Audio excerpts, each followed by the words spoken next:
ഈ പിതാവിന്റെ പേര് തിമേയൂസ് എന്നാണ് രേഖപ്പെടുത്തുക. തിമേയൂസിന്റെ മകനായ ബർത്തമിയോസ്. അപ്പോൾ നമുക്കറിയാം ദുബായ് കേന്ദ്രീകരിച്ചുള്ള ഒരു കൂട്ടായ്മയാണ്. നിങ്ങൾക്ക് അറിയാവുന്നതുപോലെ അറബിക് കൾച്ചറിൽ നമുക്ക് കാണാൻ സാധിക്കുന്ന ഒരു കാര്യമാണ്, അപ്പനെ മൂത്ത മകന്റെ പേര് ചേർത്തിട്ട് അബു എന്ന് ചേർത്ത് അപ്പനെ വിളിക്കുന്ന ഒരു കൾച്ചർ നമുക്ക് അറബിക് കൾച്ചറിൽ നമുക്ക് കാണാൻ കഴിയും. അബു മുന്തിർ, അബു മുഹമ്മദ്, അബു സിയാദ് ഇങ്ങനെ വിളിക്കുന്ന കാണാം. അപ്പോൾ മൂത്ത മകന്റെ പേരിന്റെ മുമ്പിൽ അബു ചേർത്തിട്ട് അപ്പനെ വിളിക്കുന്ന ഒരു കൾച്ചർ നമുക്ക് കാണാൻ സാധിക്കും. എന്നാൽ യഹൂദ പാരമ്പര്യത്തില് ഇത് വ്യത്യാസത്തിലാണ്. അതായത് അപ്പന്റെ പേരിന് മുമ്പിൽ ബർ എന്ന് ചേർത്തിട്ട് മൂത്ത മകനെ വിളിക്കുന്ന ഒരു പാരമ്പര്യം നമുക്ക് ബൈബിൾ പണ്ഡിതന്മാര് നമുക്ക് കാണിച്ചു തരുന്നുണ്ട്. അതാ അവിടുത്തെ പാരമ്പര്യമാണ്, യഹൂദ പാരമ്പര്യമാണ്. ഇവിടെ തിമേയൂസിന്റെ മകനായ ബർത്തമ്യൂസ് എന്നാണ് പറഞ്ഞിരിക്കുന്നത്. അപ്പോൾ ഭിക്ഷയാചിക്കുന്ന ഈ കുരുടനായ മകന്റെ പേര് ബൈബിളിൽ രേഖപ്പെടുത്തിയിട്ടില്ല. എന്നാൽ അപ്പന്റെ പേര് രേഖപ്പെടുത്തുമ്പോൾ ഈ അപ്പന്റെ പേരിന് ഒരു വലിയ അർത്ഥമുണ്ട്. തിമേയൂസ് എന്ന വാക്കിന്റെ അർത്ഥം ദൈവഭയം ഉള്ളവൻ എന്നാണ്. അപ്പോൾ വിശുദ്ധ മർക്കോസ് സുവിശേഷത്തിലൂടെ നമ്മൾ സഞ്ചരിക്കുമ്പോൾ ഈ തിമേയൂസിന്റെ ഈ സന്ദർഭം, ഈ ജീവിത സാഹചര്യങ്ങൾ വെച്ച് നോക്കുമ്പോൾ ഇവൻ ദൈവത്തെ ഭയപ്പെട്ടിരുന്നു എന്ന്, അല്ലെങ്കിൽ ദൈവത്തെ ഭക്തിയോടെ നോക്കിയ വ്യക്തിയാണെന്ന് ഈ താഴോട്ട് നമ്മൾ ചിന്തിക്കുമ്പോൾ നമുക്ക് സാധിക്കും. ഈ മകനെ ജെറിക്കോയുടെ വഴിയരികിൽ ഇരുത്തിയവർക്ക് രണ്ട് ഉദ്ദേശങ്ങളാണ് വേദപണ്ഡിതന്മാർ സാധ്യതകളായിട്ട് വയ്ക്കുക. ഒന്നാമത്തെ ഒരു സാധ്യത എന്ന് പറയുന്നത് ദ്രവ്യാഗ്രഹമാണ്. അതായത് ഈ മനുഷ്യനെ അവിടെ കൊണ്ടിരുത്തുമ്പോൾ ധാരാളം ആളുകള് ജെറുസലേം ദേവാലയം, കാരണം ഇതിന്റെ വിശുദ്ധ മർക്കോസിന്റെ സുവിശേഷം 9, 10 വചനങ്ങളിലൊക്കെ നമുക്ക് വായിക്കുമ്പോഴും, വിശുദ്ധ ലൂക്കോസിന്റെ സുവിശേഷം 17-ാം അധ്യായത്തിലൊക്കെ നമ്മൾ നോക്കുമ്പോഴും, വിശുദ്ധ മത്തായിയുടെ സുവിശേഷം 16-ാം അധ്യായം മുതൽ നമ്മൾ മുന്നോട്ട് വായിക്കുമ്പോഴൊക്കെ നമുക്ക് കാണാനായിട്ട് കഴിയും, ഇവർ ജെറുസലേമിലേക്ക് നമുക്ക് പോകാമെന്ന് ശിഷ്യന്മാരോട് പറയുന്ന ക്രിസ്തുവിനെ നമുക്ക് കാണാൻ സാധിക്കും. അത് കഴിഞ്ഞിട്ടാണ് ജെറുസലേമിലേക്കുള്ള രാജകീയ പ്രവേശം, ഓശാന തിരുനാളിലേക്ക് അവർ പ്രവേശിക്കുന്നത്. അപ്പോൾ ജെറുസലേം എന്ന് പറയുന്നത് ഒരു തിരുനാളിന്റെ കാലഘട്ടത്തിലാണ് ഈശോ വരുന്നത്. അപ്പോൾ ഈ മനുഷ്യനെ അനേകം ആളുകള് ജെറുസലേം ദേവാലയത്തിലേക്ക് വരുമ്പോൾ തങ്ങൾക്ക് ധാരാളം വരുമാനമുണ്ടാകുമെന്നുള്ള ആ ഒരു അമിതമായ ദ്രവ്യാഗ്രഹത്തെ സൂചിപ്പിക്കുന്ന ഒന്ന് നമുക്ക് കാണാനായിട്ട് സാധിക്കും. രണ്ടാമത്തെ ഒരു സാധ്യത വേദപണ്ഡിതന്മാർ കാണിക്കുന്നത് വിശ്വാസം. അതായത് ബഥാനിയായിൽ നിന്നും ക്രിസ്തു വരുന്നത് തീർച്ചയായിട്ടും ജെറിക്കോ വഴിയാണ് ജെറുസലേമിലേക്ക് പോകാൻ വരിക എന്ന് ഈ തിമേയൂസ് എന്ന അപ്പൻ, അല്ലെങ്കിൽ ഈ ബർത്തിമിയൂസിന്റെ വീട്ടുകാര് മനസ്സിലാക്കി. അപ്പോൾ ബർ എന്ന വാക്കിന്റെ അർത്ഥം സൺ ഓഫ് എന്ന് മാത്രമേ ഉള്ളൂ. അതുകൊണ്ടാണ് ഞാൻ അറബിക് കൾച്ചറിലൂടെ പറഞ്ഞു വെച്ചത്. നിങ്ങൾക്ക് ക്ലിയർ ആയിട്ട് കേൾക്കാമോ?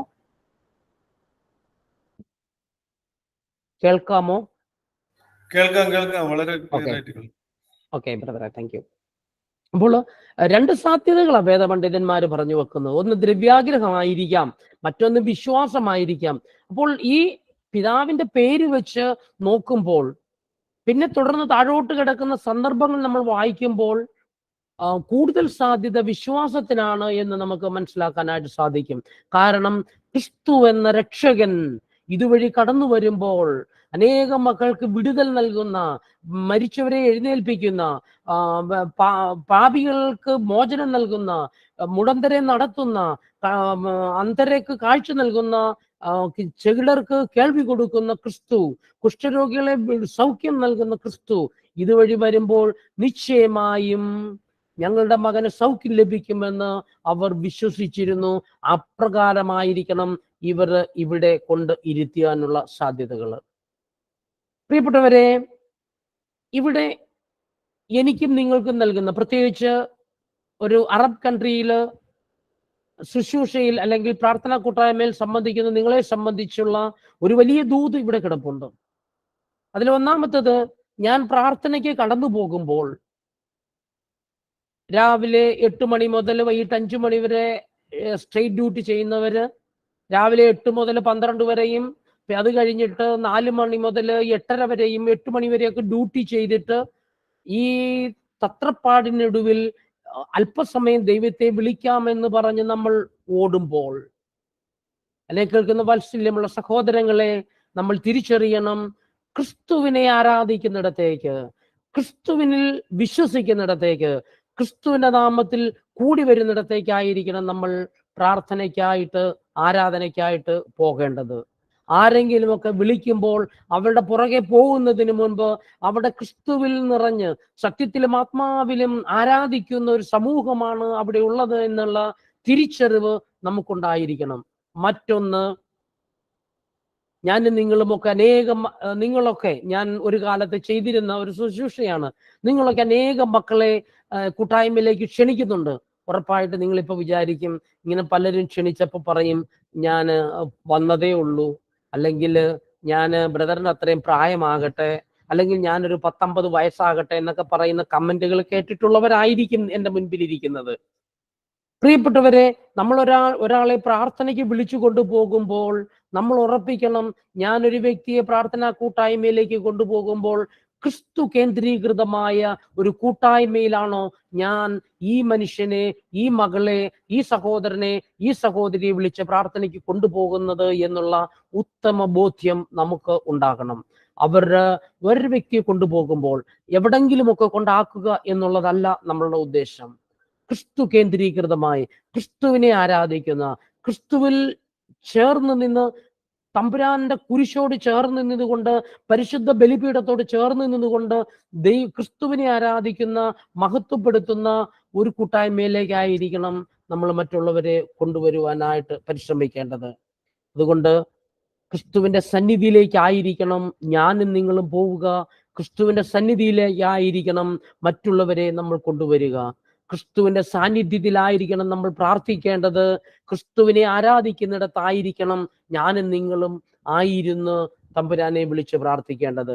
അതുകൊണ്ടാണ് വിലാപങ്ങളുടെ പുസ്തകം 2:19 തിരുവചനം പറയുകയാണ്, കർത്താവിന്റെ സന്നിധിയിൽ ജലധാര പോലെ നിന്റെ ഹൃദയത്തെ ചൊരിയുക. വചനം പറയുകയാണ്, ദൈവത്തിന്റെ പരിശുദ്ധാത്മാവ് നമ്മളെ രാത്രികാലം ഓർമ്മിപ്പിക്കുകയാണ്, കർത്താവിന്റെ സന്നിധിയിൽ ജലധാര പോലെ നിന്റെ ഹൃദയത്തെ തുറക്കുക, ചൊരിയുക. അതായത് ഞാനും നിങ്ങളുമൊക്കെ പ്രാർത്ഥനയ്ക്ക് പോകുമ്പോൾ ക്രിസ്തുവിനെ കേന്ദ്രീകൃതമായ കൂട്ടായ്മയിലേക്കായിരിക്കണം. അവിടെ ഞാനും നിങ്ങളും നമ്മുടെ ഹൃദയ വികാരങ്ങളെ തുറന്നു വെച്ച് തമ്പുരാന്റെ സന്നിധിയിൽ സകലതും മറന്ന് ആരാധിക്കുവാൻ, സത്യത്തിലും ആത്മാവിലും തമ്പുരാനോട് ചേർന്നിരുന്ന് ആരാധിക്കുവാൻ നമുക്ക് സാധിക്കണം. പരിശുദ്ധ അമ്മയോടും സകല വിശുദ്ധന്മാരോടും സ്വർഗവാസികളോടും ചേർന്നിരുന്ന് ദൈവത്തെ ആരാധിക്കുവാൻ നമുക്ക് സാധിക്കണം. വീണ്ടും നമുക്കറിയാം, സക്കറിയ പ്രവാചകൻ നമ്മളോട് പറയുകയാണ്, അതുകൊണ്ട്, അതായത് ഞാനും നിങ്ങളുമൊക്കെ ദൈവസന്നിധിയിലേക്ക് പോകുമ്പോൾ ദൈവത്തെ ആയിരിക്കുന്ന ആ കൂട്ടായ്മയിൽ പോകണമെന്ന് പറയുമ്പോൾ വചനം പറയുകയാണ്, അതുകൊണ്ട് നീ അവരോട് പറയുക, സൈന്യങ്ങളുടെ കർത്താവ് അരുളി ചെയ്യുന്നു, എന്റെ സന്നിധിയിലേക്ക് മടങ്ങി വരുവൻ, അപ്പോൾ ഞാനും നിങ്ങളുടെ അടുത്തേക്ക് മടങ്ങി വരും. നോക്കിക്കേ, ദൈവത്തിന്റെ വചനം പറയുകയാണ്, അതുകൊണ്ട് നീ അവരോട് പറയുക. ഈ കൂട്ടായ്മയ്ക്ക് വിളിക്കുന്നവരോട് പറയുക. ആരോടെങ്കിലും ഒക്കെ എനിക്കറിയാം പ്രിയപ്പെട്ടവരെ, നിങ്ങളിൽ പലരും മറ്റുള്ളവരെ കൂട്ടായ്മ വിളിച്ച് ഒത്തിരി ഭാരപ്പെടുന്ന ആളുകൾ എൻ്റെ മുന്നിൽ ഇരിപ്പുണ്ടെന്നാണ് എനിക്ക് മനസ്സിലാകുന്നത്. അനുഭവത്തിന്റെ വെളിച്ചത്തിൽ നിങ്ങൾ ഭാരപ്പെടരുത്.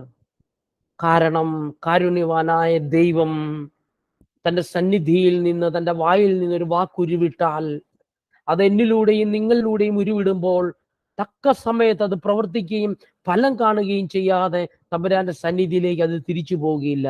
ഉറപ്പായിട്ടും നിങ്ങളെ തേടി ആളുകൾ വരും. കുറച്ചു പേരെ ഉള്ളെന്ന് വിചാരിച്ച് നിങ്ങൾ ഭാരപ്പെടേണ്ട ആവശ്യമില്ല. സ്വർഗത്തിലെ ദൈവം നിങ്ങൾക്ക് വേണ്ടി പ്രവർത്തിക്കും.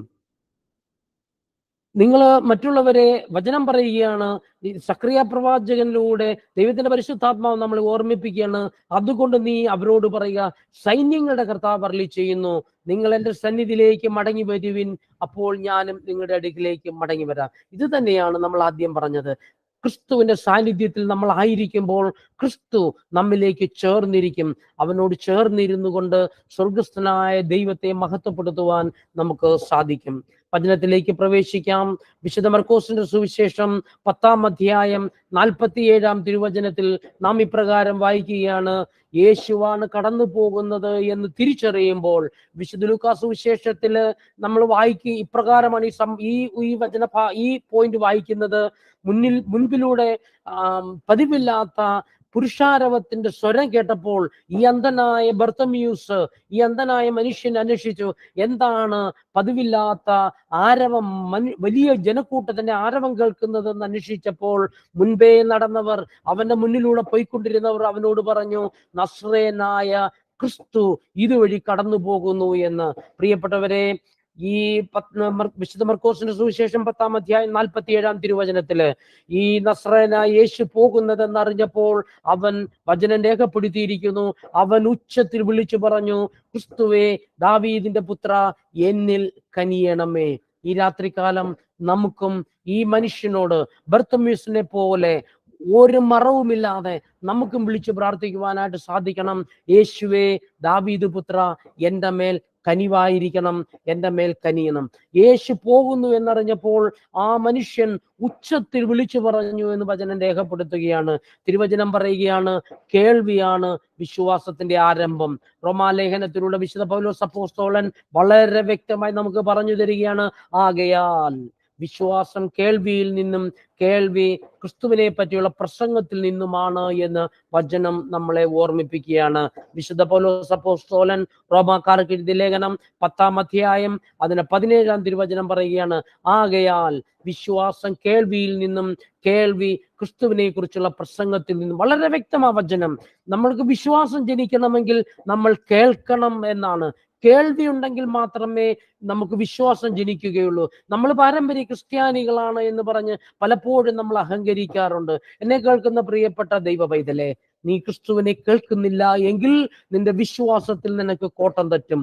നീ ആയിരിക്കുന്ന കൂട്ടായ്മയിൽ നിനക്ക് ഉണർവ് നഷ്ടപ്പെടുന്നുവെങ്കിൽ പ്രിയ പൈതലേ, നീ ഈ രാത്രികാലം ഓർത്തു വെച്ചോ, നിന്റെ കൂട്ടായ്മകളിൽ അഭിഷേകമില്ലെന്ന് നിനക്ക് തോന്നി തുടങ്ങിയെങ്കിൽ ദൈവ പൈതലേ, നീ ഓർത്തു വെച്ചോ, നിന്റെ കൂട്ടായ്മകളിൽ ക്രിസ്തുവിന്റെ സാന്നിധ്യം കുറഞ്ഞു പോകുന്നു എന്ന് നീ തിരിച്ചറിയണം. നിന്റെ കൂട്ടായ്മകളിൽ അഭിഷേകത്തോടെ പ്രാർത്ഥിക്കുവാൻ നിനക്ക് സാധിക്കുന്നില്ല എങ്കിൽ, നിന്റെ കുടുംബ പ്രാർത്ഥനയിൽ അഭിഷേകത്തോടെ പ്രാർത്ഥിക്കുവാൻ നിനക്ക് സാധിക്കുന്നില്ല എങ്കിൽ, നിന്റെ കുടുംബ പ്രാർത്ഥന ഉണർവോടെ പുതിയതുപോലെ നിനക്ക് ഓരോ ദിവസവും നടത്തുവാൻ സാധിക്കുന്നില്ല എങ്കിൽ, പ്രിയ ദൈവ പൈതലേ, നീ ഓർത്തു വെച്ചോ, നിന്റെ കൂട്ടായ്മകളിൽ, നിന്റെ വ്യക്തി ജീവിതത്തിൽ, നിന്റെ ആത്മീയ ജീവിതത്തിൽ ക്രിസ്തു എന്ന സാന്നിധ്യത്തിന് കുറവ് സംഭവിച്ചിരിക്കുന്നു.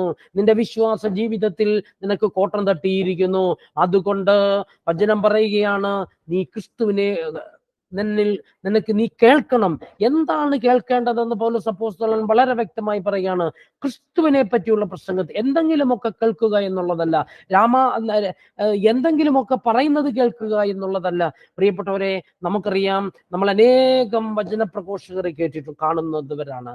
നമ്മൾ ചില ചാനലുകൾ തുറന്നാല്, ചില ഫേസ്ബുക്കുകൾ തുറന്നാല്, അല്ലെങ്കിൽ ചില വ്യക്തികൾ പ്രസംഗിക്കുമ്പോഴൊക്കെ ഞാൻ കരമുയർത്തിയപ്പോൾ, ഞാൻ കൈപൊക്കിയപ്പോൾ, ഞാൻ തലയിൽ കൈവച്ചപ്പോൾ, ഞാൻ പ്രസംഗിച്ചപ്പോൾ, ഞാൻ പ്രാർത്ഥിച്ചപ്പോൾ, പ്രിയ ദൈവ പൈതലേ, ഈ രാത്രികാലം നിങ്ങളെ ഓരോരുത്തരെയും ദൈവത്തിന്റെ പരിശുദ്ധാത്മാ വിളിച്ചിരിക്കുന്നത് ഞാൻ എന്ന വ്യക്തിയുടെ മഹത്വം കേൾക്കുവാനല്ല, സ്വർഗത്തിലെ ദൈവം നിങ്ങൾക്ക് വേണ്ടി ഒരുക്കിയിരിക്കുന്ന മഹത്തായ സന്തോഷം, മഹത്തായ സുവിശേഷം, അവന്റെ സുവിശേഷം കേൾക്കുവാനാണ്. അതുകൊണ്ടാണ് പൗലോസ് അപ്പോസ്തലൻ പറഞ്ഞത്, നീ ക്രിസ്തുവിനെ കുറിച്ച് കേൾക്കുമ്പോൾ നിന്നിൽ വിശ്വാസം ജനിക്കും.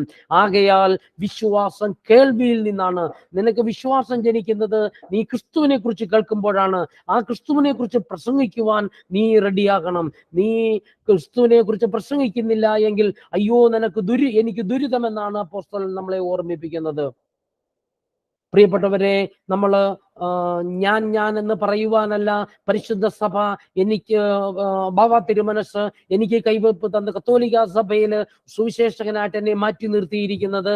പരിശുദ്ധ സഭയിലൂടെ ക്രിസ്തു ഞാൻ എന്ന വ്യക്തിയെ മാറ്റി നിർത്തിയിട്ടുണ്ടെങ്കിൽ, അഭിഷേകം തന്ന് മാറ്റി നിർത്തിയിട്ടുണ്ടെങ്കിൽ, ഞാൻ എന്ന സുവിശേഷം പറയുവാനല്ല, ക്രിസ്തു എന്ന മഹാരഹസ്യത്തെ കുറിച്ച് നിങ്ങളോട് പങ്കുവയ്ക്കുവാനാണ്. കാൽവറിയിൽ ഉയർത്തപ്പെട്ട ക്രിസ്തു ക്രൂശിന്റെ മഹത്തായ രക്ഷയുടെ അനുഭവം നിങ്ങളോട് പങ്കുവയ്ക്കും പ്രഖ്യാപിക്കുവാനാണ് ഞാൻ വിളിക്കപ്പെട്ടത്, അല്ലാതെ എൻ്റെ മഹത്വം പറയുവാനല്ല.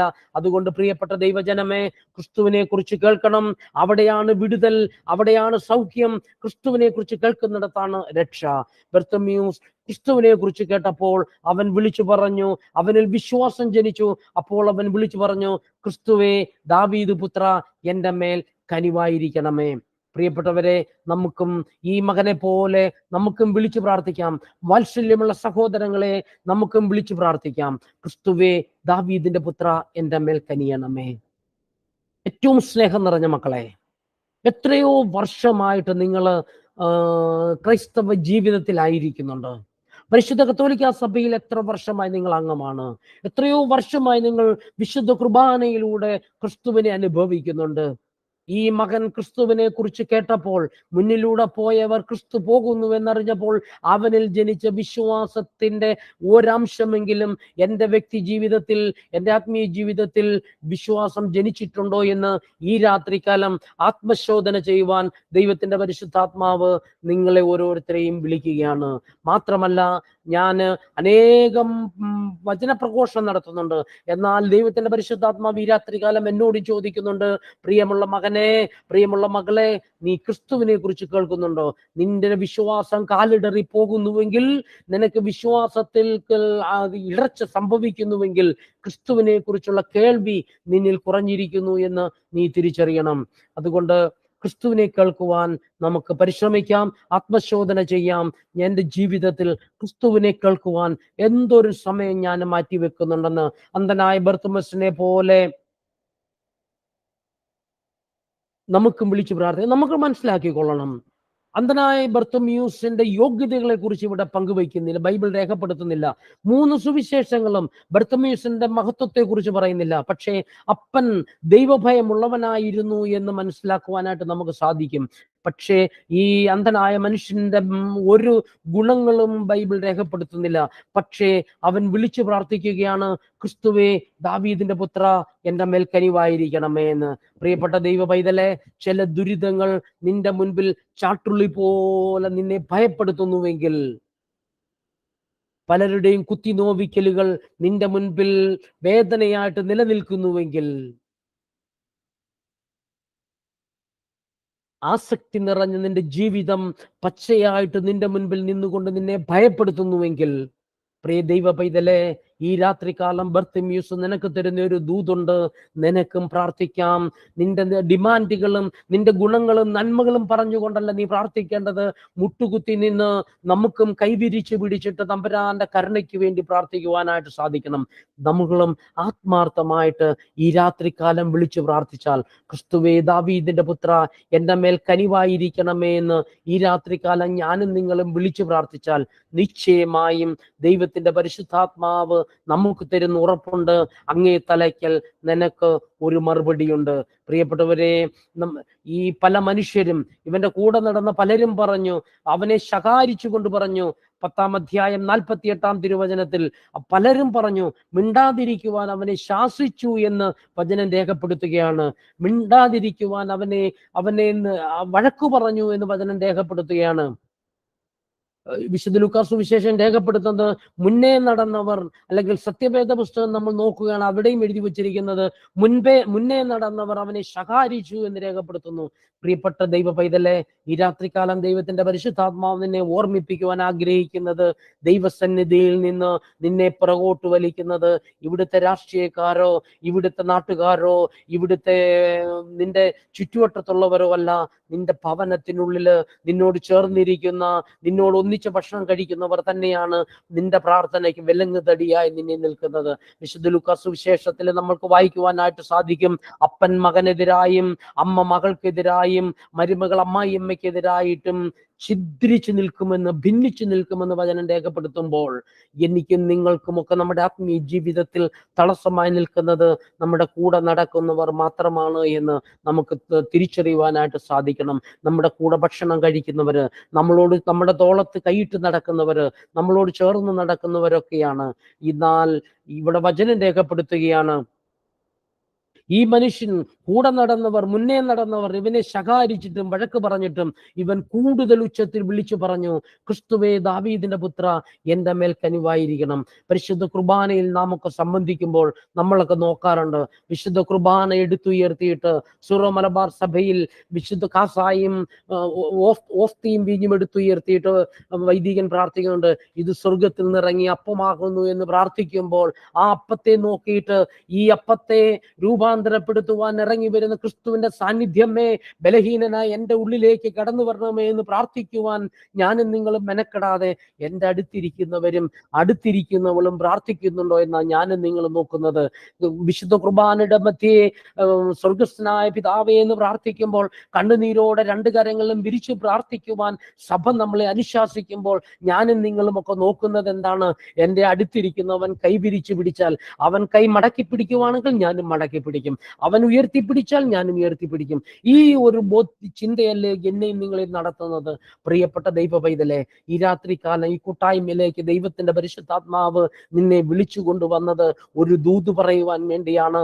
നാളത്തെ ഒരു ദിവസം നിന്റെ ജീവിതത്തിൽ അവശേഷിക്കുന്നുവെങ്കിൽ, ഒരു കൂദാശ പരികർമ്മം ചെയ്യുന്നിടത്ത് നീ പോകുവാൻ ഇടയാകുന്നുവെങ്കിൽ, പ്രിയ ദൈവ പൈതലേ, നീ രണ്ട് കരങ്ങളും ഉയർത്തി സ്വർഗസ്ഥനായ പിതാവേ എന്ന് പ്രാർത്ഥിക്കുവാൻ നിനക്ക് സാധിക്കണം. അതാണ് ഈ ദൈവത്തിന്റെ വചനം വിശുദ്ധ മത്തായിയുടെ സുവിശേഷം 10-ാം അധ്യായത്തിലൂടെ ബർത്തമ്യൂസ് എനിക്കും നിങ്ങൾക്കും തരുന്ന ദൂത്. ഹല്ലേലൂയാ. ഞാനും നിങ്ങളുമൊക്കെ മറ്റുള്ളവരെ നോക്കിയാണ്, മറ്റുള്ളവരെ വെച്ച് എന്തു വിചാരിക്കും, എന്തു പറയുമെന്ന് വിചാരിച്ചാണ് ഞാനും നിങ്ങളുമൊക്കെ പ്രാർത്ഥിക്കുന്നത്. നമുക്കറിയാം, ഇന്ന് നമ്മുടെ പരിശുദ്ധ സഭയിൽ നടക്കുന്ന ചില കാര്യങ്ങൾ നമ്മളെ ഓരോരുത്തരെയും വേദനിപ്പിക്കുന്നുണ്ട്.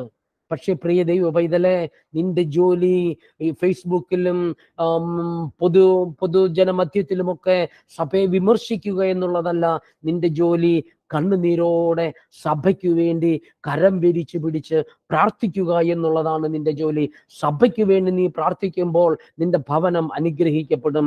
നീ പരിശുദ്ധ കുർബാനയിൽ സംബന്ധിക്കുമ്പോൾ രണ്ട് കരങ്ങളും വിരിച്ചു പിടിച്ച് സ്വർഗസ്ഥനായ പിതാവേ എന്ന് നീ വിളിച്ചു പ്രാർത്ഥിക്കുവാൻ നിന്റെ മനസ്സ് നിന്നെ അനുവദിക്കുന്നുവെങ്കിൽ, നിന്റെ അടുത്ത് നിൽക്കുന്നവർ നിനക്ക് വിലങ്ങുതടിയല്ലെങ്കിൽ, പ്രിയ ദൈവ പൈതലേ, ദൈവത്തിന്റെ പരിശുദ്ധാത്മാവ് നിനക്ക് തരുന്നത് ഉറപ്പാണ്.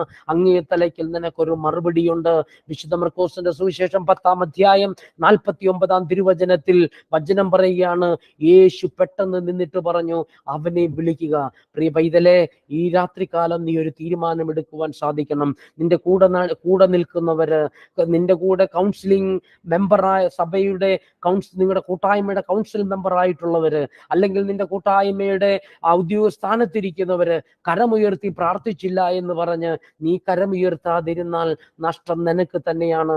പരിശുദ്ധനായ പൗലോസ് അപ്പോസ്തലൻ നമ്മളെ ഓർമ്മിപ്പിക്കുന്ന, നമ്മളെ ചങ്കുപൊട്ടുന്നൊരു വചനമുണ്ട്. പൗലോസ് അപ്പോസ്തലൻ ഓർമ്മിപ്പിക്കുന്നുണ്ട്, ക്രിസ്തുവിന്റെ ന്യായാസനത്തിന് മുൻപാകെ ഒരു നാൾ നീ നിൽക്കണം. അന്ന് നിന്റെ കൂടെ നടക്കുന്നവരൊന്നും നിന്റെ കൂടെയില്ല, നിന്റെ ഭാര്യ നിന്റെ കൂടെയില്ല, നിന്റെ മക്കള് നിന്റെ കൂടെയില്ല, നിനക്ക് ജന്മം നൽകിയ അപ്പൻ നിന്റെ കൂടെയില്ല, നിന്നെ നൊന്ത് പ്രസവിച്ച അമ്മ നിന്റെ കൂടെയില്ല. നീ തനികയാണ് നിൽക്കേണ്ടത്. നിന്റെ വികാരി അച്ഛൻ നിന്റെ കൂടെയില്ല, കൗൺസിൽ മെമ്പേഴ്സ് നിന്റെ കൂടെയില്ല, കൊയർ മെമ്പേഴ്സ് നിന്റെ കൂടെയില്ല. നീ തനികയാണ് നിൽക്കേണ്ടത്. പ്രിയ പൈതലേ, അന്ന് നീന്റെ ഉത്തരം രണ്ട് വാക്കുകൾക്ക് മാത്രമേ നിനക്ക് അനുവാദമുള്ളൂ. ഒന്നുകിൽ നിങ്ങളുടെ ഉത്തരം അതെ, അല്ലെങ്കിൽ നിങ്ങളുടെ ഉത്തരം അല്ല എന്നുമായിരിക്കണമെന്ന് വചനം നമ്മളെ ഓർമ്മിപ്പിക്കുകയാണ്. അതുകൊണ്ട് ഈ രാത്രികാലം ദൈവത്തിന്റെ പരിശുദ്ധാത്മാവ് നമ്മളെ ഓരോരുത്തരെയും വിളിക്കുന്നത് ഒരാത്മശോധനയ്ക്ക് വേണ്ടിയാണ്. എങ്ങനെയാണ് ഞാൻ തമ്പുരാന് മുൻപിൽ ആയിരിക്കുക? നിങ്ങൾക്കറിയാമോ, സീറോ മലങ്കര സഭയില്, അല്ലെങ്കിൽ സീറോ മലങ്കരയിലല്ല, ക്നാനായ യാക്കോബായില്, ഓർത്തഡോക്സ് യാക്കോബായ സഭകളിലൊക്കെ, അന്ത്യോക്യൻ പാരമ്പര്യം പിന്തുടരുന്ന കൂട്ടായ്മകളിലൊക്കെ ഒരു പാട്ട് പാടുന്നുണ്ട്. വിശ്വാസ പ്രമാണം കഴിയുമ്പോൾ വൈദികൻ, അതായത് പ്രധാന കാർമ്മികൻ ബലിപീഠത്തെ കെട്ടിപ്പിടിച്ചു കിടന്നുകൊണ്ട് അന്നത്തെ വിശുദ്ധ കുർബാനയുടെ നിയോഗങ്ങൾ സമർപ്പിക്കുമ്പോൾ ജനം പാട്ടുപാടുന്ന ഒരു പാട്ടുണ്ട്. നാഥാ കൃപ ചെയ്തിടണമേ, നാഥാ കൃപ ചെയ്യുക ദയവാൻ, നാഥാ നീയു തെരമരുളി തടിയാരോടു കൃപ ചെയ്യണമേ. അതായത് അതിന്റെ തുടക്കം, യാചിക്കേണ്ടും സമയമിതാ, എന്ന് പറയുന്ന ഒരു ഗാനം. പ്രിയപ്പെട്ടവരെ, പാട്ടിങ്ങനെയാണ്, ജനം പാടുകയാണ്, നാഥാ കൃപ ചെയ്തിടണമേ, നാഥാ കൃപ ചെയ്യുക ദയവാൽ. ഈ മനോഹരമായ സൗന്ദര്യമുള്ള ആരാധനാ ഗീതം. പക്ഷേ പലപ്പോഴും നമ്മളുടെ ജനത്തിന്, സഭാ മക്കൾക്ക്, പരിശുദ്ധ കത്തോലിക്ക സഭയിലുള്ള മക്കൾക്ക് മനസ്സിലാകുന്നില്ല ഞങ്ങളുടെ സഭ അനുശാസിക്കുന്ന പ്രാർത്ഥനകൾ. പലപ്പോഴും ചില ആളുകളൊക്കെ പറയും, അത് ബൈബിളിൽ ഇല്ലല്ലോ എന്ന് പറയാറുണ്ട്, അത് ബൈബിളിൽ രേഖപ്പെടുത്തിയിട്ടില്ലല്ലോ എന്ന് പറയാറുണ്ട്. പ്രിയപ്പെട്ട ദൈവജനമേ, ഞാനും നിങ്ങളുമൊക്കെ ഓർത്തുകൊള്ളണം, ബൈബിൾ അല്ല നമുക്ക് സഭയെ തന്നത്, സഭയാണ് നമുക്ക് ബൈബിൾ തന്നത്. അതുകൊണ്ടാണ് അപ്പോസ്തല പ്രവർത്തനങ്ങളിൽ 2-ാം അധ്യായത്തിൽ നമ്മൾ വായിക്കുന്നുണ്ട്, അപ്പോസ്തലന്മാരുടെ കൂട്ടായ്മകളിലും അപ്പോസ്തലന്മാരുടെ പ്രബോധനങ്ങളിലും. എന്താണ് അപ്പോസ്തലന്മാരുടെ പ്രബോധനങ്ങൾ? ആദ്യകാലങ്ങളിൽ അത് അപ്പോസ്തലന്മാരുടെ പ്രബോധനമായിരുന്നു. പിന്നീടാണ് ഇത് ബൈബിളായിട്ട് രൂപാന്തരപ്പെടുന്നത്. അപ്പോസ്തലന്മാരുടെ പ്രബോധനങ്ങളാണ് സഭയുടെ പ്രബോധനങ്ങൾ. സഭയുടെ പ്രബോധനങ്ങളിൽ നമ്മൾ അടിയുറച്ച് വിശ്വസിക്കണം. എങ്കിൽ മാത്രമേ നമുക്ക് സഭയോടും ദൈവത്തോടും ചേർന്ന് നിൽക്കാനായിട്ട് സാധിക്കുകയുള്ളൂ. വിശുദ്ധ മർക്കോസിന്റെ സുവിശേഷം 10-ാം അധ്യായം 49-ാം തിരുവചനത്തിൽ യേശു പെട്ടെന്ന് നിന്നിട്ട് പറഞ്ഞു, അവനെ വിളിക്കുക. അതായത് ഈ രാത്രികാലം നീ നിന്റെ ബെഡ്റൂമില്, ഒരു പക്ഷേ പ്രിയ പൈതലെ, നീ ദുബൈയിലോ അല്ലൈനിലോ എമിറേറ്റ്സിൽ എവിടെയോ ആകാം, സൗദി അറേബ്യയിലാകാം, ഖത്തറിലാകാം, ദോഹയിലാകാം, കുവൈറ്റിലാകാം, എവിടെയോ ആകട്ടെ മക്കളെ, നിങ്ങളുടെ ബെഡ്റൂമിൽ നിന്ന് കിടക്കുന്നതിന് മുമ്പ് നിങ്ങളൊന്ന് മുട്ടുകുത്തി, തനിച്ച് മുട്ടുകുത്താൻ പാടുള്ളവരൊക്കെ ആ ബെഡേൽ ഒന്ന് കൈ ഇങ്ങനെ ഊന്നിക്കൊണ്ട് ഒരു 5 മിനിറ്റ് മുട്ടുകുത്തി നിന്ന് നിങ്ങളൊന്ന് കണ്ണുനീരോടെ പ്രാർത്ഥിച്ചു നോക്ക്, കർത്താവേ, ബർത്തിമേയുസിനെ പോലെ പ്രാർത്ഥിക്കുവാനുള്ള കൃപ എനിക്ക് തരണമേ എന്ന് കണ്ണുനീരോടൊന്ന് ചോദിച്ചു നോക്ക്. ഉറപ്പായിട്ടും നിങ്ങളുടെ കണ്ണുകൾ നിറഞ്ഞൊഴുകുമ്പോൾ ഒരിക്കലും ഭാരപ്പെടരുത്. എൻ്റെ ഭാര്യ കണ്ടാൽ നാണക്കേടാണ്, കുറവാണെന്ന് നിങ്ങൾ ചിന്തിക്കരുത്. എൻ്റെ ഭർത്താവ് പ്രാർത്ഥിക്കത്തില്ല, അതുകൊണ്ട് ഞാനും പ്രാർത്ഥിക്കത്തില്ല എന്ന് പറയുന്ന കുടുംബങ്ങളെ ഞാൻ കണ്ടിട്ടുണ്ട്. പ്രിയപ്പെട്ടവരെ, അനേക വർഷങ്ങളായിട്ട് കൗൺസിലിംഗ് ശുശ്രൂഷ രംഗത്ത് ശുശ്രൂഷ ചെയ്യുന്ന ഒരു വ്യക്തിയാണ് ഞാൻ. അനേകം സഹോദരങ്ങൾ കണ്ണുനീരോടെ പറയുന്നത് ഞാൻ കേട്ടിട്ടുണ്ട്, ഭർത്താവ് പ്രാർത്ഥിക്കാത്തത് കൊണ്ട് ബ്രദറെ, ഞാനിപ്പോ പ്രാർത്ഥനയൊക്കെ കുറച്ചു വെച്ചേക്കുവാണെന്ന്. പ്രിയപ്പെട്ട സഹോദരി, പ്രിയപ്പെട്ട സഹോദര, നീ പ്രാർത്ഥിക്കുന്നത് നിന്റെ ഭാര്യയെ നോക്കിയിട്ടല്ല, നീ പ്രാർത്ഥിക്കേണ്ടത് നിന്റെ ഭർത്താവിനെ നോക്കിയിട്ടല്ല, നീ പ്രാർത്ഥിക്കേണ്ടത് നിന്നെ വിളിച്ച ദൈവത്തെ നോക്കിയിട്ടാണ്. മുൻപേ നടന്നവർ മുഴുവൻ ഇവനോട് മിണ്ടാതിരിക്കുവാൻ ഇവനെ ശാസിച്ചിട്ടും ശകാരിച്ചിട്ടും അവർ പറയുന്നതിനേക്കാൾ അത്യുച്ചത്തിൽ അവൻ വിളിച്ചു പറഞ്ഞു, യേശുവേ, ദാവീദ് പുത്ര, എന്റെ മേൽ കനിവായിരിക്കണമേ എന്ന് ഈ ബർത്തിമേയുസ് പ്രാർത്ഥിച്ചപ്പോൾ വചനം രേഖപ്പെടുത്തിയിരിക്കുകയാണ്. വിശുദ്ധ മർക്കോസിന്റെ സുവിശേഷത്തിലും വിശുദ്ധ ലൂക്കോസിന്റെ സുവിശേഷത്തിലും വിശുദ്ധ മത്തായിയുടെ സുവിശേഷത്തിലും വചനം രേഖപ്പെടുത്തിയിരിക്കുകയാണ്. യേശു പെട്ടെന്ന് നിന്നിട്ട് പറഞ്ഞു, അവനെ വിളിക്കുക. നോക്കിക്കേ പ്രിയ പൈതലെ, ഈ രാത്രികാലം ദൈവത്തിന് നിങ്ങളെ വിളിക്കുവാൻ ആഗ്രഹിക്കുകയാണ്. ക്രിസ്തു നിങ്ങളെ വിളിക്കുവാൻ ആഗ്രഹിക്കുന്നുണ്ട്. പൈതലെ, നിങ്ങളും അവന്റെ സ്വരത്തിനൊന്ന് ചെവി കൊടുക്കുവാൻ, അവനെ ഒന്ന് വിളിച്ച് പ്രാർത്ഥിക്കുവാൻ, യേശുവേ, ദാവീദ് പുത്ര എന്ന് ബർത്തിമേയുസിനെ പോലെ പ്രാർത്ഥിക്കുവാൻ ഡിമാൻഡുകൾ ഈശോയുടെ മുമ്പിൽ വെക്കരുത്. ഞാൻ അത് ചെയ്തിട്ടുണ്ട്. നമുക്കറിയാം, ബൈബിളില് രണ്ടുപേരുടെ പ്രാർത്ഥനകൾ ഈശോ പറഞ്ഞു തരുന്നു. ഈശോ നേരിട്ട് പറയുന്ന ഒരു സംഭവം അത്. 2 പേര് പ്രാർത്ഥിക്കുവാൻ ദേവാലയത്തിൽ വന്നെന്ന്. ഒരാളുടെ പ്രാർത്ഥന ഡിമാൻഡുകള്, നന്മകൾ പറഞ്ഞു വെച്ചിട്ടുള്ള പ്രാർത്ഥനയാണ്.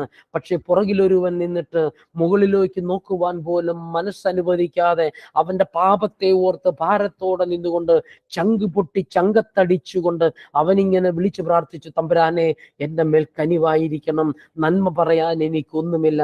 നീ ഡിമാൻഡ് വെക്കരുത്. ദൈവം നിന്റെ ഡിമാൻഡ് കേൾക്കുവാനല്ല ആഗ്രഹിക്കുന്നത്. കണ്ണുനീരോടെയുള്ള പ്രാർത്ഥന രോഗിയെ എഴുന്നേൽപ്പിക്കും. ഒത്തൊരുമിച്ചുള്ള പ്രാർത്ഥന നിന്റെ പ്രശ്നങ്ങൾക്ക് നിനക്ക് വിടുതൽ തരും. വചനം പറയുകയാണ്, കർത്തമ്പുരാൻ കണ്ണുനീരിനെ മറികടന്നു പോകുന്ന ഒരു തമ്പുരാന്റെ മുൻപിലല്ല ഞാനും നിങ്ങളുമായിരിക്കുന്നത്. അതുകൊണ്ട് പ്രിയപ്പെട്ട ദൈവ പൈതലെ, കണ്ണുനീരോടെ പ്രാർത്ഥിക്കുവാൻ ദൈവത്തിന്റെ പരിശുദ്ധാത്മാവ് നമ്മളെ വിളിക്കുകയാണ്. വിശുദ്ധ മർക്കോസിന്റെ സുവിശേഷം 10-ാം അധ്യായം 50-ാം തിരുവചനം ഇപ്രകാരം രേഖപ്പെടുത്തുകയാണ്, അവൻ പുറങ്കുപ്പായം ദൂരെ എറിഞ്ഞ് കുതിച്ചു ചാടി യേശുവിന്റെ അടുക്കലെത്തി. നോക്കിക്കേ പ്രിയപ്പെട്ടവരെ, വചനം പറയുകയാണ്, പുറങ്കുപ്പായം ദൂരെ എറിഞ്ഞു. ഞാനും നിങ്ങളുമൊക്കെ ദൈവസന്നിധിയിൽ പോകുവാൻ തടസ്സമായി നിൽക്കുന്നത് നമ്മുടെ പുറങ്കുപ്പായമാണ്. ഈ പുറങ്കുപ്പായം എന്ന് പറയുന്നത് അവന് സ്വന്തമായിട്ടുള്ളതാണ്. തണുപ്പ് വരുമ്പോൾ അവന് പുതച്ചിരിക്കുവാൻ, മറ്റുള്ള മുമ്പിൽ മറച്ചു നടക്കുവാൻ, നിലത്ത് കിടക്കുമ്പോൾ അത് വിരിച്ച്, നിങ്ങൾക്കറിയാം അറബ് രാജ്യങ്ങളിലൊക്കെ ഒരു ബ്ലാങ്കറ്റ് പോലെ സാധനം അവരിങ്ങനെ പുറത്തിടുന്നത്, റോയൽ ഫാമിലികളിലൊക്കെ വേറെ നൈസായിട്ടുള്ളൊരു കുപ്പായം പോലെ ഒരു സാധനം, ഒരു ഓവർകോട്ട് പോലെ ഇടുന്നത്, അത് അവരുടെ ഔദ്യോഗിക വസ്ത്രമാണ്, അല്ലെങ്കിൽ അവരുടെ സ്ഥാനത്തെ വിളിച്ചു പറയുന്ന ഒരു വസ്ത്രമാണ്. വേറെണ്ണമുണ്ട്, തണുപ്പ് കാലത്തേക്ക് അവരിടുന്ന ഒരു പുറംകുപ്പായ ചട്ട പോലിരിക്കുന്ന, പ്രത്യേകിച്ച് ആട് മേയ്ക്കുന്നവരൊക്കെ ഇങ്ങനെ ഇട്ടുകൊണ്ട് നടക്കുന്നത് ഞാൻ കണ്ടിട്ടുണ്ട് പ്രിയപ്പെട്ടവരെ. അപ്പൊ വചനം പറയുകയാണ്, അവൻ പുറംകുപ്പായം ദൂരെ എറിഞ്ഞു എന്ന് പറയുമ്പോൾ യഹൂദന്മാരുടെ പാരമ്പര്യമാണ് ഒരു പുറംകുപ്പായം. അത് പലപ്പോഴും അവരുടെ തോളത്താ കിടക്കുന്നത്. പക്ഷെ വചനം രേഖപ്പെടുത്തിയാണ് അവൻ പുറംകുപ്പായം ദൂരെ എറിഞ്ഞു. അതായത് ഞാൻ എന്ന് പറയുന്ന, അവൻ വെട്ടിപ്പിടിച്ചതും അവനുണ്ടാക്കിയതും അവൻ പിടിച്ചു വെച്ചതും അവൻ അള്ളിപ്പിടിച്ചതും ചേർത്ത് വെച്ചതും ഒക്കെ, അവന് സ്വന്തമെന്ന് അവൻ കരുതി വെച്ചതൊക്കെ, അവന്റെ സ്വന്തമെന്ന് അവൻ കരുതിയതൊക്കെ അവൻ ദൂരെ എറിഞ്ഞു എന്ന് വചനം പറയുകയാണ്. പ്രിയ ദൈവ പൈതലേ, ഈ രാത്രികാലം ദൈവത്തിന്റെ പരിശുദ്ധാത്മാവ് എന്നെയും നിങ്ങളെയും വിളിക്കുന്നതും, ഞാനും നിങ്ങളും ഒരുക്കി വെച്ചത്, ഞാൻ എന്ന ഭാവത്തെ, എന്റെ സ്വന്തം എന്ന് പറയുന്നതിനെയൊക്കെ ദൂരെ എറിഞ്ഞിട്ട് തമ്പുരാന്റെ മുൻപിൽ പോയൊന്ന് മുട്ടുകുത്തിയിട്ട് കണ്ണുനീരോടെ, ക്രിസ്തുവേ, ദാവീദ് പുത്ര, എൻ്റെ മേൽ കരുണയായിരിക്കണം. നിന്റെ ഭാര്യയ്ക്ക് ഏതെങ്കിലും ശാരീരിക രോഗത്താൽ ഭാരപ്പെടുന്നുവെങ്കിൽ, ദൈവം നിനക്ക് തന്ന തുണ ഏതെങ്കിലും ശാരീരിക രോഗത്താൽ ഭാരപ്പെടുന്നുവെങ്കിൽ, പ്രിയ ദൈവ പൈതലെ, ഈ രാത്രികാലം നിന്റെ ബെഡ്റൂമിൽ നീ നിന്റെ മുഴങ്കാലുകളെ മടക്കി നിന്റെ കരങ്ങൾ വിരിച്ചു പിടിച്ച് നീ ബർത്തുമീസിനെ പോലെ നീ ഒന്ന് പ്രാർത്ഥിച്ച്, യാതൊരു ഡിമാൻഡുകളും തമ്പുരാന്റെ മുൻപിൽ വെക്കാതെ, ഒരു വചനം ആദ്യം നമ്മൾ വായിക്കുകയുണ്ടായി, വിലാപങ്ങളുടെ പുസ്തകം 2:19, നീ യഹോവയായ ദൈവത്തിന്റെ മുൻപിൽ നിന്റെ ഹൃദയത്തെ ജലധാര പോലെ ചൊരിയുക എന്ന് പറയുമ്പം, ഒരു മറവുമില്ലാതെ, ഒരു ഒന്നും മറച്ചു വെക്കാതെ, മൂടി വെക്കാതെ, നീ എന്തായിരിക്കുന്നുവോ അതതുപോലെ തമ്പുരാന്റെ മുമ്പിൽ പകർന്നു വയ്ക്കുവാൻ, തമ്പുരാന്റെ കയ്യിൽ നിന്നെ തന്നെ പൂർണ്ണമായി സമർപ്പിക്കുവാൻ നിനക്ക് സാധിക്കണം. അവിടെയാണ് വചനം പറയുക, നിന്റെ പുറങ്കുപ്പായം നീ ദൂരെ എറിയുവാൻ തയ്യാറാകണം. നിനക്ക് സ്വന്തമെന്ന് നീ കരുതി വെച്ചത്, ചേർത്ത് പിടിച്ചത്, കെട്ടിപ്പിടിച്ചത്, വെട്ടിപ്പിടിച്ചതും നീ അള്ളിപ്പിടിച്ചതും ഒക്കെ, ദുരുപയോഗം ചെയ്തതും ഒക്കെ, എല്ലാത്തിനെയും ഉപേക്ഷിച്ചിട്ട് സകലതും മറന്ന് തമ്പുരാന്റെ മുൻപിൽ ഈ രാത്രികാലം നീ ഒന്ന് മുഴങ്കാൽ മടക്കിയാൽ, ദൈവത്തിന്റെ പരിശുദ്ധാത്മാവ് എന്നെ കേൾക്കുന്ന ചില വ്യക്തികളോട് പറയുവാൻ ആഗ്രഹിക്കുന്നത്, ഒരു നല്ല കുമ്പസാരം നടത്തിയിട്ട് ഒന്നുകൂടെ വന്ന് മുട്ടുകുത്തും. മോനെ, നിന്നെ കേൾക്കുവാൻ എനിക്ക് ആഗ്രഹമുണ്ട്, നിന്നെ കാണുവാൻ എനിക്ക് ആഗ്രഹമുണ്ട്, നിന്നോട് സംസാരിക്കുവാൻ എനിക്ക് ആഗ്രഹമുണ്ട്. പെറ്റമ്മയെ പോലെ ഞാൻ നിന്നോട് വശ്യതയോടെ സംസാരിക്കുവാൻ ആഗ്രഹിക്കുന്നുണ്ട് മോനെ. അതുകൊണ്ട് ഈ രാത്രികാലം നീ മുട്ടുമടക്കിയപ്പോൾ നിന്റെ മുട്ടുകൾ ഞാൻ കണ്ടു, നിന്റെ ഹൃദയ വികാരങ്ങൾ ഞാൻ കണ്ടു. നീ ഒരു നല്ല കുമ്പസാരം നടത്തിയിട്ട് വാ മോനെ എന്ന് പറയുന്ന തമ്പുരാനെ ഇപ്പോൾ നിങ്ങൾക്ക് പലർക്കും കേൾക്കുവാനായിട്ട് സാധിക്കും. പ്രിയപ്പെട്ട ദൈവ പൈതലെ, ഒരു തീരുമാനമെടുക്കാം. ദൈവത്തിന് മുൻപിൽ നമുക്ക് ആദ്യം ഒന്ന് നമ്മുടെ മുഴങ്കാലുകളെ മടക്കി വെക്കാം. കാരണം അങ്ങേ തലയ്ക്കൽ എനിക്കൊരു സ്വരമുണ്ട്, അവനെ വിളിക്കുക, അവനെ എൻ്റെ അടുക്കൽ കൊണ്ടുവരിക എന്ന് പറയുന്ന ഒരു സ്വരം. വീണ്ടും അപ്പോൾ എനിക്ക് സ്വന്തം എന്ന് പറയുന്നതൊക്കെ ഞാൻ വെറുത്തുപേക്ഷിച്ചിട്ട് അവന്റെ സന്നിധിയിലേക്ക് ഓടിച്ചെല്ലുമ്പോൾ അവൻ എന്നോട് ചോദിക്കുന്ന ഒരു ചോദ്യമുണ്ട്, പ്രിയ ദൈവ പൈതലേ, ഞാൻ നിനക്ക് വേണ്ടി എന്ത് ചെയ്തു തരണമെന്നാണ് ഈ രാത്രികാലം നീ ആഗ്രഹിക്കുന്നത്? പ്രിയപ്പെട്ടവരെ, നിന്റെ പാപ സാഹചര്യമാകുന്ന പുറംകുപ്പായം, നിന്റെ ചില വ്യർത്ഥമായ തെറ്റിദ്ധാരണകൾ, വിശ്വാസ ജീവിതത്തിൽ ചില അബദ്ധ സിദ്ധാന്തങ്ങൾ നിന്റെ ജീവിതത്തിൽ വല്ലാതെ ചെളിവാരി എറിഞ്ഞിട്ടുണ്ട്. ഇതൊക്കെ നിനക്ക് വെറുത്തുപേക്ഷിക്കുവാൻ സാധിക്കണം. നിന്റെ അപ്പനോട് മറുത്തു പറഞ്ഞ ചില നിമിഷങ്ങൾ നിന്റെ ജീവിതത്തിലുണ്ട്. അവിശ്വസ്തയോടെ നിന്റെ ജീവിതം നയിച്ച ചില നിമിഷങ്ങൾ നിന്റെ ജീവിതത്തിലുണ്ട്. ആ പുറംകുപ്പായം ദൂരെ എറിയുവാൻ, അവിശ്വസ്തതയുടെ പുറംകുപ്പായം ദൂരെ എറിയുവാൻ, പാപസാഹചര്യത്തിന്റെ പുറംകുപ്പായം ദൂരെ എറിയുവാൻ, മദ്യപാനത്തിന്റെ പുറംകുപ്പായം ദൂരെ എറിയുവാൻ, മയക്കുമരുന്നുകളുടെ പുറംകുപ്പായം ദൂരെ എറിയുവാൻ, തെറിവാക്കുകളുടെ പുറംകുപ്പായം ദൂരെ എറിയുവാൻ, സ്നേഹമില്ലാത്ത പുറംകുപ്പായം ദൂരെ എറിയുവാൻ, വിശ്വാസമില്ലാത്ത പുറംകുപ്പായം ദൂരെ എറിയുവാൻ ഈ രാത്രികാലം നീ ഒന്ന് തയ്യാറാകുന്നുവെങ്കിൽ, പ്രിയ ദൈവ പൈതലേ, ഇന്ന് കർത്താവിൻ നിന്നെ വിളിക്കുമ്പോൾ നിന്നോടും ചോദിക്കുന്ന ഒരു ചോദ്യമുണ്ട്. 10-ാം അധ്യായം, വിശുദ്ധ മർക്കോസിന്റെ സുവിശേഷം 10-ാം അധ്യായം 51-ാം തിരുവചനം, ഞാൻ നിനക്ക് വേണ്ടി എന്ത് ചെയ്യണമെന്നാണ് നീ ആഗ്രഹിക്കുന്നത്? പ്രിയപ്പെട്ട പൈതലെ, അപ്പോ നീ പറയണം, ഗുരു എനിക്ക് കാഴ്ച കിട്ടണം, എനിക്ക് കാഴ്ച വീണ്ടും കിട്ടണം. ഞാൻ മാമോദീസ സ്വീകരിച്ചപ്പോൾ, ഞാൻ ആദ്യ കുമ്പസാരം നടത്തിയപ്പോൾ, ആദ്യ കുർബാന സ്വീകരിച്ചപ്പോൾ എനിക്ക് കാഴ്ചയുണ്ടായിരുന്നു തമ്പുരാനെ. എന്നാൽ എൻ്റെ ജീവിതത്തിന്റെ ചില വ്യഗ്രതകളിൽ, ജീവിതത്തിന്റെ ഓട്ടങ്ങളിൽ എൻ്റെ കണ്ണുകൾ അന്ധമായി പോയി, വിശ്വാസത്തിന്റെ കണ്ണുകൾ അടഞ്ഞുപോയി തമ്പുരാനെ. അതുകൊണ്ട് പ്രയാസങ്ങളുടെയും ആകുലതകളെയൊക്കെ അതിജീവിച്ച് ദൈവത്തിനു മുൻപാകെ ഈ രാത്രികാലം നിന്റെ മുഴങ്കാലുകളെ മടക്കിയൊന്ന് തമ്പുരാന്റെ മുമ്പിൽ കണ്ണുനീരോടെ പ്രാർത്ഥിക്കുവാൻ നീ തയ്യാറായാൽ, നിന്റെ ബന്ധനങ്ങളെയൊക്കെ ഒഴിച്ചു വെച്ചിട്ട്, നിന്റെ പ്രതിബന്ധങ്ങളെന്നും തടസ്സങ്ങളെന്നൊക്കെ നിനക്ക് തോന്നുന്നതിനെയൊക്കെ ഒന്ന് മാറ്റി വെച്ചിട്ട് തമ്പുരാന്റെ മുൻപിൽ നീ ഒന്ന് തലവണങ്ങിയാൽ, ദൈവത്തിന്റെ പരിശുദ്ധാത്മാവ് ഈ വചനത്തിലൂടെ നിനക്ക് തരുന്ന ഉറപ്പാണ്, അങ്ങേ തലയ്ക്കൽ നിനക്കൊരു മറുപടിയുണ്ട്. അതങ്ങനെ വെറുതെ പറയുന്ന വാക്കല്ല പ്രിയ പൈതലെ. അങ്ങേ തലയ്ക്കൽ നിനക്കുള്ള മറുപടി, മോനെ മാത്യു, ഞാൻ നിനക്ക് എന്ത് ചെയ്തു തരണമെന്നാണ് നീ ആഗ്രഹിക്കുന്നത്? മോനെ സിജോ, ഞാൻ നിനക്ക് എന്ത് ചെയ്തു തരണമെന്നാണ് നീ ആഗ്രഹിക്കുന്നത്? മോളെ എലിസബത്തെ, നീ രാത്രികാലം ഒരു സഹോദരിക്ക് വേണ്ടി കണ്ണുനീരോടെ പ്രാർത്ഥിക്കുന്ന രാത്രിയല്ലേ?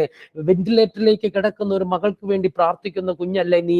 ഈ രാത്രികാലം ദൈവത്തിന്റെ പരിശുദ്ധാത്മാവ് പ്രിയ സഹോദരി നിന്നോട് ചോദിക്കുവാൻ ആഗ്രഹിക്കുന്നത്, ഞാൻ നിനക്ക് വേണ്ടി എന്ത് ചെയ്തു തരണം എന്നാണ്.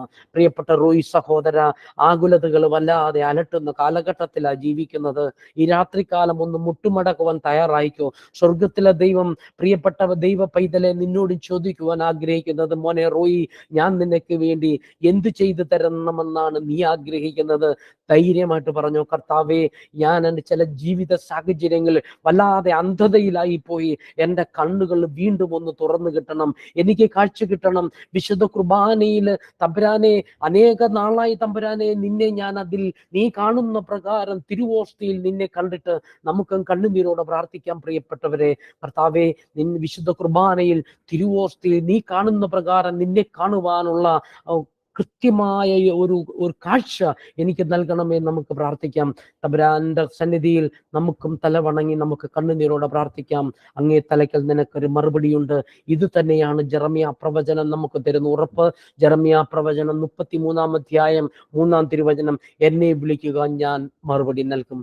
ഈ രാത്രികാലം നിങ്ങൾ ഓരോരുത്തരോടും, പ്രിയപ്പെട്ട സുമതി മാമിനോടും, സിജോ സഹോദരനോടും, മാത്യു ചേട്ടനോടും, അജി സഹോദരനോടും, റോയി സഹോദരനോടും, രമേശ് ചേട്ടനോടും, എലിസബത്ത് സഹോദരിയോടും, ഷാജി സഹോദരനോടും, വിജിഷ സഹോദരങ്ങളോട്, നിങ്ങളുടെ കുടുംബങ്ങളോട് പറയുവാൻ ആഗ്രഹിക്കുന്ന ഇതാണ്, എന്നെ വിളിക്കുക. ജെറമ്യാ 33:3. ഈ രാത്രികാലം ഒരു 13 തവണ ഒന്ന് ഏറ്റുപറഞ്ഞ് പ്രാർത്ഥിച്ചോ. പ്രിയപ്പെട്ടവരെ, കണ്ണുനീരോടെ പ്രാർത്ഥിച്ചോ. ദൈവത്തിന്റെ പരിശുദ്ധാത്മാവ് നിങ്ങളുടെ ജീവിതങ്ങളിൽ ഇടപെടും. നമുക്ക് മുട്ടുകുത്തി പ്രാർത്ഥിക്കാം. ബർത്തമീസിനെ പോലെ, യേശുവേ, ദാവീദ് പുത്ര, എൻ്റെ മേൽ കരുണയായിരിക്കണമേ എന്ന് ഈ രാത്രികാലം രോഗത്തിന്റെ ഭാരത്താൽ വേദനയോടെ കൂട്ടായ്മയിലേക്ക് കടന്നു വന്ന ഒരു സഹോദരി ഇവിടെയുണ്ട്. ആ സഹോദരിയെ ഓർത്ത്, ആ ഹോസ്പിറ്റലായിരിക്കുന്ന സഹോദരി ഓർത്ത് നമുക്കും പ്രാർത്ഥിക്കാം. പ്രിയപ്പെട്ടവരെ, ആനെന്ന് പറയുന്ന ഒരു മകളെ നമുക്ക് സമർപ്പിച്ച് പ്രാർത്ഥിക്കാം. പൈൽസിന്റെ അസുഖത്താൽ നാളെ CA-യുടെ എക്സാം എഴുതാൻ പോകേണ്ട ഒരു കുഞ്ഞാണ്. പക്ഷെ ഇന്ന് പകൽക്കാലം ആ കുഞ്ഞ് വേദനയിൽ കരയുകയാണെന്നാണ് അതിന്റെ അപ്പൻ വിളിച്ചു പറഞ്ഞത്. അപ്പന്റെ വേദന എത്ര വലുതാണെന്ന് നിങ്ങൾക്ക് ഓരോരുത്തർക്കും അറിയാം. പ്രിയപ്പെട്ടവരെ, പ്രവാസിയായി ജീവിക്കുന്ന കാലഘട്ടങ്ങളിൽ വേദനകൾ പലവിധമാണ് നമ്മളെ അലട്ടുന്നത്. കണ്ണുനീരോടെ നമുക്ക് പ്രാർത്ഥിക്കാം. പ്രിയപ്പെട്ടവരെ, നമ്മുടെ കുടുംബങ്ങളിൽ രോഗികളായിട്ടുള്ളവരെ നമുക്ക് സമർപ്പിക്കാം. പ്രിയപ്പെട്ടവരെ, ചങ്ക് നീറി കൂട്ടായ്മയിൽ ഇന്ന് കടന്നു വന്ന ഒരു വ്യക്തിയെ തമ്പുരാൻ കാണിച്ചു തരുന്നുണ്ട്. പ്രിയ ദൈവ പൈതലെ, കണ്ണുനീരോടെ പ്രാർത്ഥിച്ചോ. യേശുവേ, ദാവീദ് പുത്ര, എൻ്റെ മേൽ കരുണയായിരിക്കണമെന്ന് കണ്ണുനീരോടെ പ്രാർത്ഥിച്ചോ. മക്കളെ ഓർത്ത് ഭാരപ്പെടുന്ന ഒരപ്പനാണോ നീ? സ്വർഗത്തിലെ ദൈവം നിനക്ക് തരുന്ന ഉറപ്പുണ്ട്. നീ കണ്ണുനീരോടെ പ്രാർത്ഥിച്ചു, നീ വിളിച്ചു പ്രാർത്ഥിച്ചു. ഞാൻ നിന്നെ കേൾക്കുന്ന, നിനക്ക് മറുപടി നൽകുന്ന ദൈവമാണ്. അങ്ങേ തലയ്ക്കൽ ഞാൻ നിന്നോട് ചോദിക്കും, നിന്നെ എൻ്റെ അടുക്കൽ കൊണ്ടുവരിക. മോനെ, ഞാൻ നിനക്ക് വേണ്ടി, മകളെ, ഞാൻ നിനക്ക് വേണ്ടി എന്ത് ചെയ്തു തരണമെന്നാണ് ഈ രാത്രികാലം നീ ആഗ്രഹിക്കുന്നത്? നമുക്കും പ്രാർത്ഥിക്കാം. തമ്പുരാനെ, എൻ്റെ മക്കളെ ഓർത്തുള്ള ഭാരം എന്നെ വല്ലാതെ വല്ലാതെ എൻ്റെ നെഞ്ചിനെ കുത്തി നോവിക്കുന്നുണ്ട്. ഇടപെടണമേ തമ്പുരാനെ എന്ന് നമുക്ക് അവനോട് പ്രാർത്ഥിക്കാം. നമുക്ക് നമ്മുടെ തലകളെ വണങ്ങാം. നിങ്ങളായിരിക്കുന്ന സ്ഥലങ്ങളിൽ കഴിയുന്നവരെല്ലാവരും വീഡിയോ ഓണാക്കാമെങ്കിൽ ഇത്ര സന്തോഷത്തോടെ നമുക്ക് നമ്മുടെ തലകളെ വണങ്ങി ദൈവത്തിന് മുൻപാകെ നമുക്കൊന്ന് പ്രാർത്ഥിക്കാം. ഒരുപക്ഷെ നിങ്ങളുടെ ബെഡ്റൂമിലായിരിക്കാം നിങ്ങളായിരിക്കുന്നത്, വാഹനത്തിലായിരിക്കാം നിങ്ങളായിരിക്കുന്നത്. എവിടെയായിരുന്നാലും പ്രിയപ്പെട്ടവരെ, നിങ്ങളുടെ വീഡിയോകളൊക്കെ ഓണാക്കി നമ്മുടെ തലകളെ വണങ്ങി ഒരു നിമിഷം നമുക്ക് പ്രാർത്ഥിക്കാം. കണ്ണുനീരോടെ ദൈവത്തിന് മുൻപാകെ നമുക്ക് പ്രാർത്ഥിക്കാം. സ്വർഗത്തിലെ ദൈവത്തിന്റെ കൃപ നമുക്ക് ഓരോരുത്തർക്കും ലഭിക്കുവാൻ ആഗ്രഹിച്ചുകൊണ്ട് നമുക്ക് ഒന്ന് ചേർന്ന് നമുക്ക് പ്രാർത്ഥിക്കാം. ദൈവത്തിന്റെ പരിശുദ്ധാത്മാവ് നമ്മുടെ ഓരോരുത്തരുടെയും മേൽ ഇടപെടട്ടെ എന്ന് ആഗ്രഹിച്ചുകൊണ്ട് നമുക്ക് കണ്ണുനീരോടെ പ്രാർത്ഥിക്കാം. എല്ലാവരും തലകളെ വണങ്ങിയാട്ട്, കണ്ണുകൾ അടച്ചാട്ട്. ഞങ്ങളെ അനന്തമായി സ്നേഹിക്കുന്ന ഞങ്ങളുടെ വാഴ്ത്തപ്പെട്ട സ്വർഗീയ പിതാവേ, തമ്പുരാനെ, ഈ രാത്രികാലം അടിയങ്ങള് ഈ കൂട്ടായ്മയിലേക്ക് കടന്നു വന്നു. ഞങ്ങളെക്കാൾ കഴിവുമിടുക്കുള്ള അനേകം ആളുകൾ ഞങ്ങളുടെ ചുറ്റുവട്ടത്തുണ്ടപ്പാ. ലൗകികാസക്തിയിൽപ്പെട്ട് ജീവിത സുഖങ്ങളുടെ പിറകെ ഓടിപ്പോകുന്ന അവര്, കർത്താവെ, ഞങ്ങളെക്കാൾ വലിയ കഴിവുള്ളവരും ഞങ്ങളെക്കാൾ വലിയ സമ്പന്നരും ഞങ്ങളെക്കാളൊക്കെ ഉയർന്നവരുമാണ്. പക്ഷേ ഞങ്ങളുടെ അപ്പൻ ഇതിനേക്കാളെല്ലാം ഉയർന്നു നിൽക്കുന്ന ഒരപ്പൻ ഞങ്ങൾക്ക് വേണ്ടി സ്വർഗത്തിൽ ജീവിക്കുന്നു എന്നറിയുന്നതിൽ തമ്പുരാനെ ഞങ്ങൾ നിന്നെ മഹത്വപ്പെടുത്തുന്നു. തമ്പുരാനെ, ഞങ്ങൾ കേട്ട വചനത്തിനായിട്ട് ഞങ്ങൾ അങ്ങേക്ക് നന്ദി പറയും. തമ്പുരാനെ, ബർത്തിമേയുസിനെ പോലെ കർത്താവെ, നിന്റെ തിരുമുൻപാകെ മുട്ടുകൾ മടക്കുവാൻ ഞങ്ങൾ ഈ രാത്രികാലം നീ ഒരുക്കണം. വചനം ഞങ്ങൾക്ക് തരുന്ന ഉറപ്പുണ്ട്. നിന്നെ വിളിക്കുക, നീ ഞങ്ങൾക്ക് മറുപടി തരാമെന്ന ഉറപ്പ്. കർത്താവെ, പലപ്പോഴും ഞങ്ങൾ പതറിപ്പോയിട്ടുണ്ട് തമ്പുരാനെ. പല വേദനകളിൽ ഞങ്ങൾ പെട്ടുഴലുന്നവരാ തമ്പുരാനെ. പലപ്പോഴും ഞങ്ങളുടെ ജീവിതങ്ങളിൽ പ്രാർത്ഥിക്കുവാൻ ഞങ്ങൾ മറന്നു പോകുന്നവരാ കർത്താവെ. കുറെ നന്മകൾ നീ ഞങ്ങളുടെ ജീവിതത്തിൽ ഒരുക്കി തന്നിട്ടുണ്ട് തമ്പുരാനെ. വിദേശത്ത് നല്ല ജോലിയും നല്ല ശമ്പളവും തന്ന് നീ ഞങ്ങളെ അനുഗ്രഹിച്ചിട്ടുണ്ട് തമ്പുരാനെ. വാഹനാപകടങ്ങൾ മുഖാമുഖം ഞങ്ങൾ കണ്ടിട്ടുണ്ട് കർത്താവെ.